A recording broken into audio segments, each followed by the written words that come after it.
আরজিকর কাণ্ডের প্রতিবাদে ও দোষীদের শাস্তির দাবিতে মিছিল করল উত্তর দিনাজপুরের জক্তাগাঁও হাই স্কুলের ছাত্রছাত্রীরা। মিছিলটি শুরু হয় জক্তাগাঁও হাই স্কুল থেকে, জক্তাগাঁও বাজার হয়ে আবার জক্তাগাঁও মন্দিরের মাঠে এসে শেষ হয়। এই মিছিলের প্রতিনিধিত্ব করেন জক্তাগাঁওয়ের সর্বস্তরের ছাত্রছাত্রীরা, এদের মধ্যে রাহুল বর্মন প্রমুখ। মিছিল শুরু হওয়ার পর ছাত্রছাত্রীদের পাশাপাশি গ্রামের সাধারণ মানুষও এই মিছিলে পা মেলায়।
আপনারা দেখতে পাচ্ছেন যে একটা নিরাপত্তার জায়গা আর কি হসপিটালের মধ্যে, ওটা নিরাপত্তার জায়গা। ওই নিরাপত্তার জায়গাটার মধ্যে যদি একটা মেয়ে ধর্ষণ বা খুন হতে পারে, তাহলে আপনারা বিচার করেন যে আমাদের গ্রামের অঞ্চলে ভাই বোন বা দিদিরা আছে, তারা যদি রাস্তাঘাটের মধ্যে চলে, ওদের কি গ্যারান্টি আছে যে ওদের ধর্ষণ হবে না?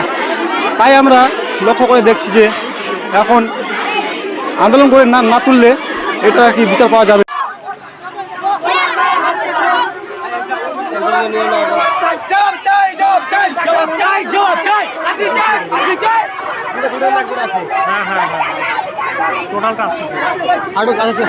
ভিতরে যা